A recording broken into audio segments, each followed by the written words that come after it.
Hello guys, my name is Leo Odaya and I'm here to report about assembly language. First is, what is assembly language? An assembly language is a type of low-level programming language that is intended to communicate directly with a computer's hardware. Unlike machine language, which consists of binary and hexadecimal characters, assembly language are designed to be readable by humans. So, ang assembly language daw ay isang low-level programming language.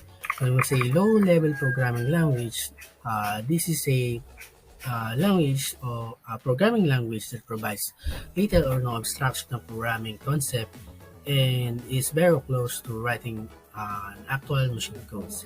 An example of this low-level programming language is the assembly language that what I'm talking about right now, and then the machine code.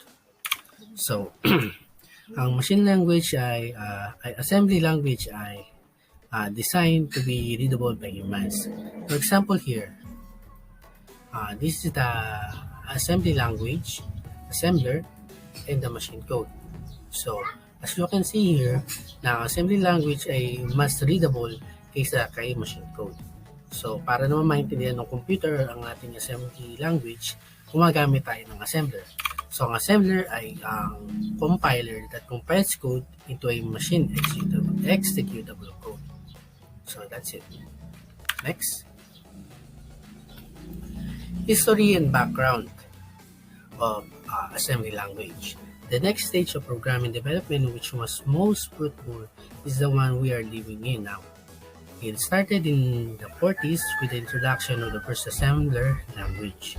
The mastermind behind it is Catherine Booth, who designed the ARC assembly language. So the first assembly language was developed by a woman named Catherine Booth. Catherine Booth is born in July 9, 1922. She is now 99 years old, and she was born in Stourbridge, United Kingdom. So Booth got to know John von Neumann when she traveled to the US in 1947. This is when assembly language invented in 1947 for ARC, or automatic relay calculator. Next. So this is the automatic relay computer. This is a simple electronic computer. And the last one is all-purpose X-ray computer. All these three machines are programmed by Kathleen Booth. Next is application and software. First one is Apollo Guidance Computer. The Apollo Guidance Computer, or AGC, is digital computer produced for the Apollo program that was installed on board each Apollo command module and Apollo lunar module. The AGC provides computation and electronic interfaces for guidance, navigation, and control of the spacecraft. So this Apollo Guidance Computer was programmed in assembly language. So, this Apollo Guidance Computer, when we say Apollo, ang una papasok sa isip natin is landing on the moon or pagpunta sa moon back to Earth. So, ang ginamit nila na program dito is ang tinatawag natin na Apollo Guidance Computer that is programmed in assembly language. Next one is NBA Jam. So, NBA Jam is a basketball arcade game. Alam naman natin kapag sinabing arcade game, ito yung mga nilalaro natin sa basta ganito. Ito, example niya. Arcade game. Developed by Midway in 1993.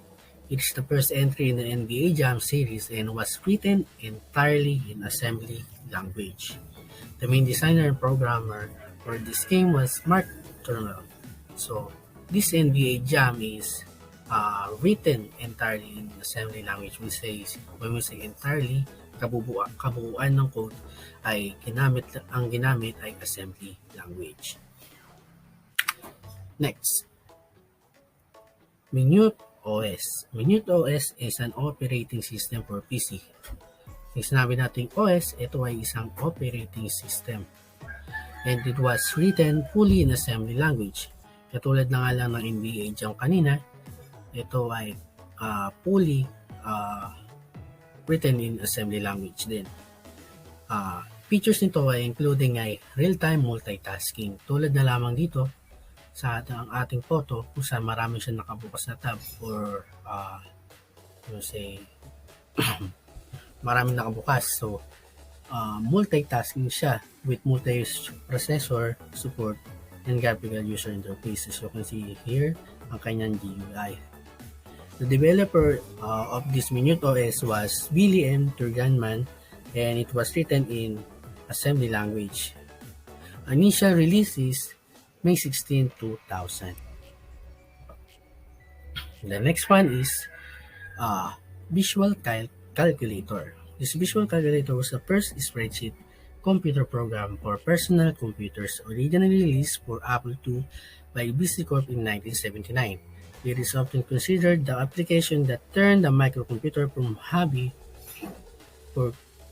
hobby for computer enthusiasts into a serious business tool, prompting IBM to introduce the IBM PC 2 years later.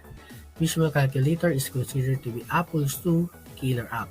It sold over 700,000 copies in 6 years, and as many as 1 million copies over its history. Basically, when we say Visual Calculator, ito po ay isang calculator. As you can see here, visual, ibig sabihin nakikita, ito yung calculator mismo. Kaya ito ay naging ginamit ng business tool kasi pwede itong magamit sa cashier. As you can see, mas mapapadali ang pag-compute. So, ang ginamit na language dito is assembly language.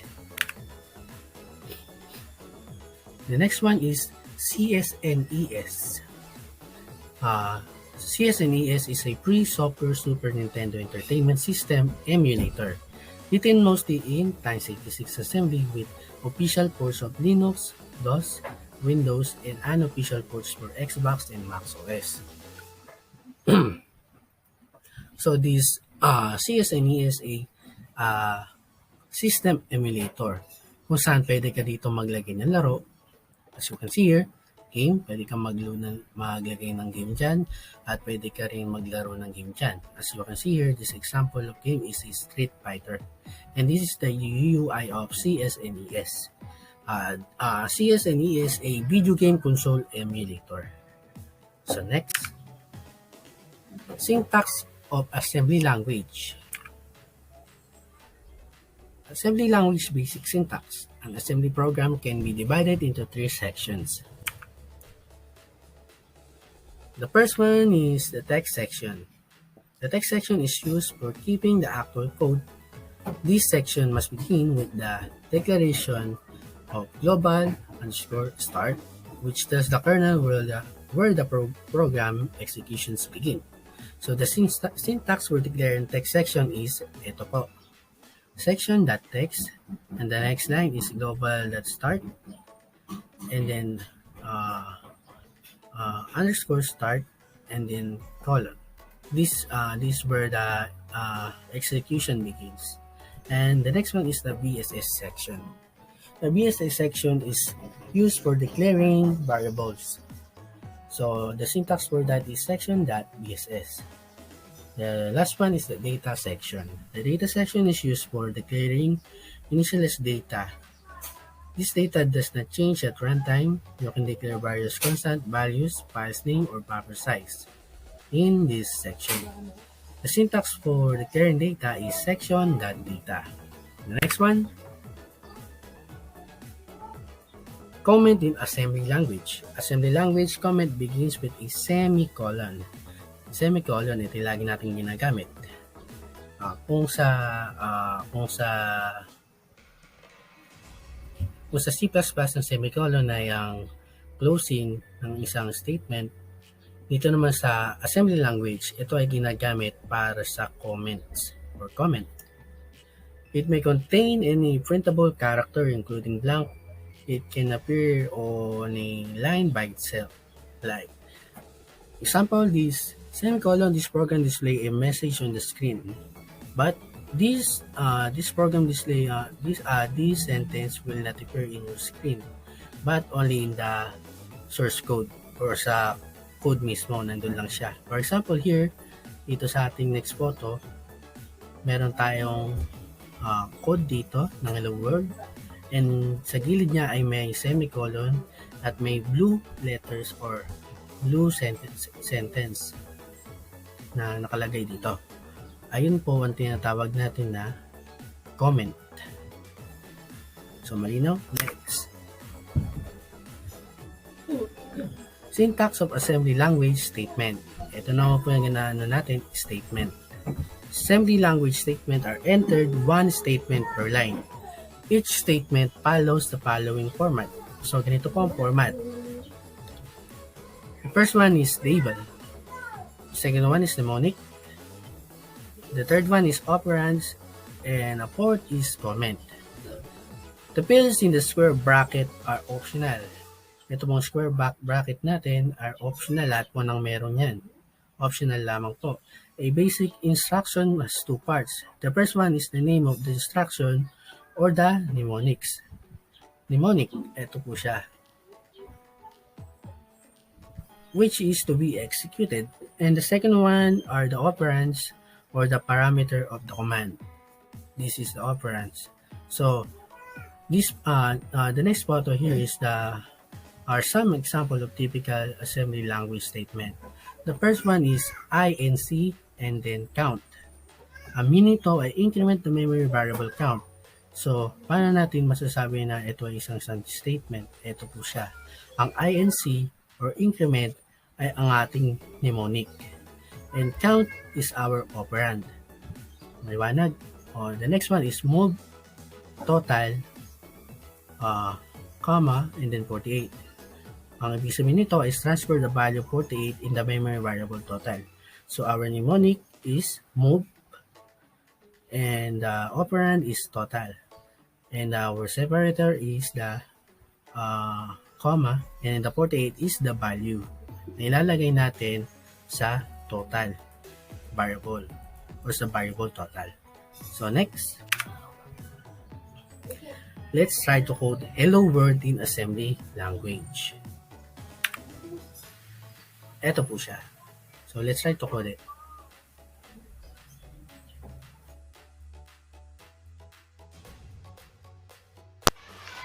So, try natin gawin ng hello world sa assembly language.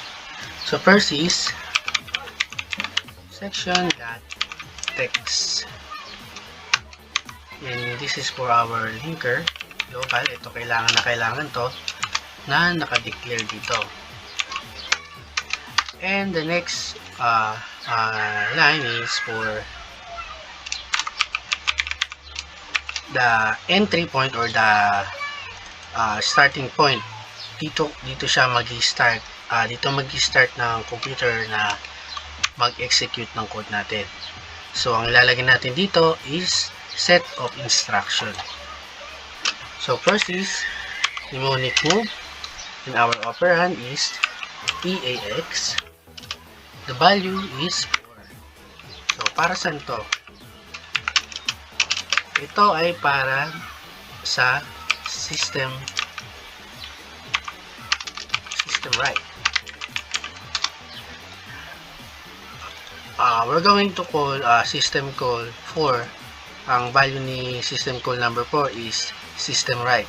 Nasabi natin sa OS na o sa computer na tayo ay mag-write. So the next is move move ECX. And ang kasunod dito is buffer or what we call variable. Sabihin natin message. Ang variable natin dito is message. Next is move EDX length.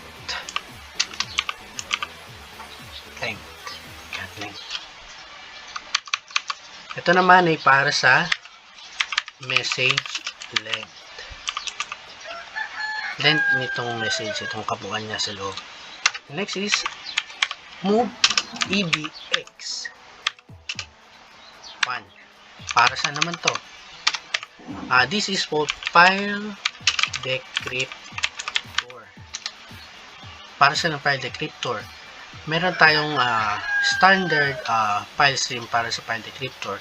Number 1 is stdin, kasunod is stdout, the last one is stdr. Meron silang kaukulan na number. Si stdin is 0, si stdout is 1, and stdr is 2. So, ang kailangan lang naman natin is tayo ay magpi-print out. So, kailangan natin is stdout or standard output, which is equivalent to 1. So, next is int 0 times 80. Int 0 times 80 is for interrupt. So, itong int natin, hindi ito integer. Kung sa C++, ang int ay integer, dito naman sa assembly language, ito po ay interrupt. And this 0 times 80 is the interrupt number. The next one is for system exit. Ito naman po yung pag-exit sa program after na ma-print natin sa hello world. So, ganito po siya. Move EAX 1. Nakita nyo dito sa una natin ginamit na instruction, meron tayong EAX, which the value is 4. Dito naman sa baba is 1. Ang 1 naman po ay 4. Ang system call number 1 is system exit. Ang 4 po ay system write. Yan po pinakaiba nila. So, kailangan din natin na interrupt kung kailan siya titigil. 0 times 0x 80, our interrupter. So, next, tapos na po ang ating instruction para tayo makapag-print out ng hello world. So, this is for system write and this is for system exit. Next is the last section is the data. Hindi natin gagamitin ng section.bss. So, first, ganito po yan. Message is our buffer, db is direct bytes, and this is string is tawag dito. Ito yung ay ipiprint out natin. Hello world. Separator, yung comma, and then 0 times 8. So, ito, maya natin ipaliwanag ito. Ito muna. So, ganito po yan. Ang ginagamit nitong statement na to is si hello world ay ilalagay natin dito or i-re-reside natin itong hello world sa ating message or buffer. So, ito namang 0 times a is lagay natin siya dito. 0 times a is equivalent of \n or endline sa C++. Ayan po siya. So, new line po ang tawag dito. So, next is para naman natin ma-print out ang ating kabuuang string, kailangan natin ng makuha ang kabuuang string length. So, ganito po yan. Length, tama spell ko. Tama yan. Length is equal to itong $sign and then the buffer. So, ang length natin dito nakalagay kung